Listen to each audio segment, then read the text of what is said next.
Some of us who are sitting here this Shabbat morning remember the hilarious Pink Panther movies. It was about this French inspector, Inspector Clouseau. He was played by Peter Sellers, may he rest in peace, wonderful comic actor. And Inspector Clouseau had kind of a sidekick. It was his personal assistant. His name was Cato. And he told Cato that he wanted Cato to make sure that he was always on guard for dangers that would be lurking. And so Cato would jump out at him when he didn't expect it. He would be hiding under things or in closets and somehow would always manage to surprise Inspector Clouseau. I want to dedicate this sermon this morning to the part of each of us that's a little bit like Inspector Clouseau. We are always on guard.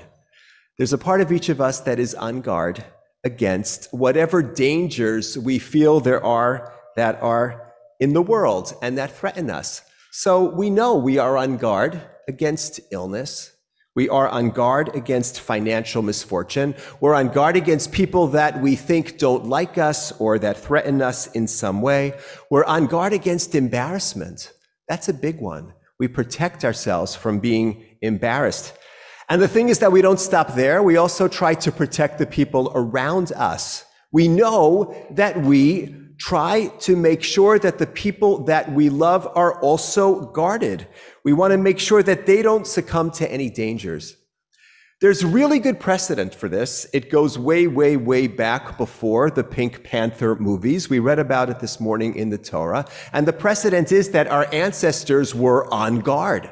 There was a Leil Shimurim. There was a night of guardedness when our ancestors were trying to protect. And what were they protecting themselves against? There is a very strong interpretation that they were protecting themselves from mazikin, from any kinds of dangers. What might that have been? They might have felt endangered by the Egyptians still. What if this whole exodus didn't work out? And then they would have to face their taskmasters the next day. They might have been afraid that the Malach HaMavet, the angel of death that was going through the camp, would make a mistake and would somehow attack them rather than those that the angel was trying to target. So there was a great deal of on-guardedness when it comes to the dangers. And I want to say to each of us, there's a lot of danger out there.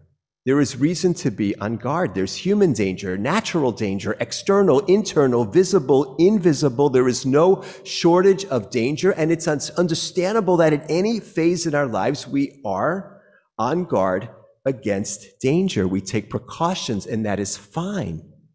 And yet, I want to share with us, by way of balance, that there is another way to look at Leil Shimurim, at this night that our ancestors observed of guardedness, and another interpretation that is also shared that has a great deal of influence in our tradition, and that is that the night itself was mishumar. It was guarded. It was tucked away when God created the world. Why? Because that night would lead to the ultimate redemption. So I want to say to each of us, of course there is being on guard for danger, but there is also being on guard for opportunity, for opportunities that can change our lives and change the world in positive ways. We are not asked just to be on guard for the things that can go wrong. We are asked to be on guard for all the potential that surrounds us for how things can go incredibly right. There are opportunities that we need to be on guard for. And the hard thing is to find the balance. So I believe that often, I'm going to say, we lean in the direction of protecting ourselves from danger rather than opening ourselves to opportunity.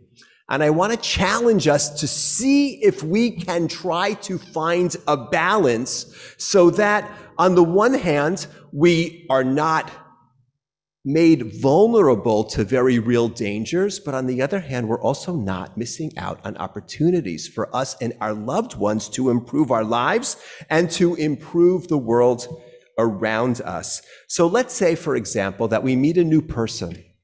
So we can be aware that the person might be disruptive to us. That person might be dismissive to us. That person might be dangerous to us in some way. That is fine. And we can be open to something positive and new that that person can bring. This can be true in friendship. This can be true in a possible romantic situation. This can be true in a professional situation. We can approach someone with a sense of the danger that they might bring, but also a sense of the opportunity that they might bring.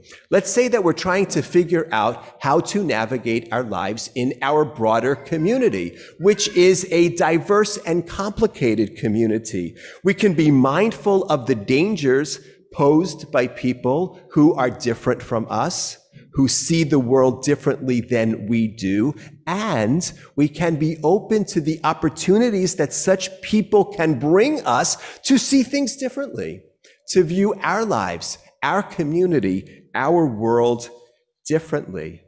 Let's say that we have children, grandchildren, nieces and nephews who are in middle school or high school or college.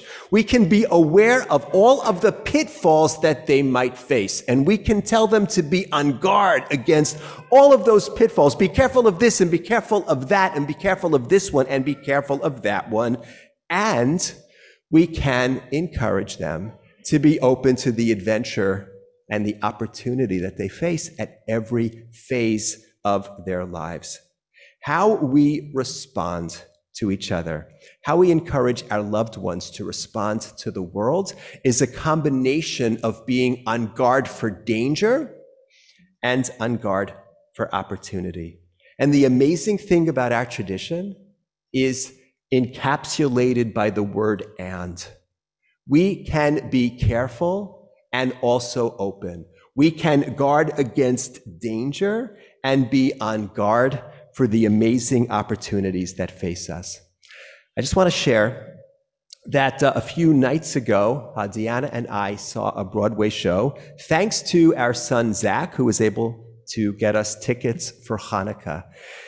The name of the show is Caroline or Change. It is not going to be playing for much longer, unfortunately. It is the story of a Black woman in Louisiana in the early 1960s who serves as a maid for a Jewish family. It is a fascinating story. It is not one of those stories that you leave thinking everything's going to be okay, but you certainly leave with a deep and passionate understanding of the characters who are being presented and whose lives are based on similar stories that actually happened at that time. Now, the main character, this woman, is somebody who largely is aware of the dangers that face her. She has to feed her family. It is very hard. And you get a sense of the tension that she lives with, but especially at night, she leaves herself open to dreaming about opportunities. And you see in her the confluence of on guard against danger and on guard for opportunity that is incredibly inspirational. So to each of us, on this day that we recall Leil Shimurim, the night of being on guard, I want to say, of course, we worry about getting up the next day. We worry about all of the dangers that face us. But ladies and gentlemen, if our fears of the danger paralyze us, then if and when we wake up the next day, we will not truly live in that day. We have to be prepared to also release ourselves and our loved ones enough to say to ourselves and to them, also be on guard for opportunity. Also keep your mind and your heart open enough so that you have the opportunity not just to live, but also to thrive. So as much as we need to be on guard for the danger, let us also pledge, move ourselves, push ourselves to be on guard for the opportunities that move each of us closer to redemption. Shabbat Shalom.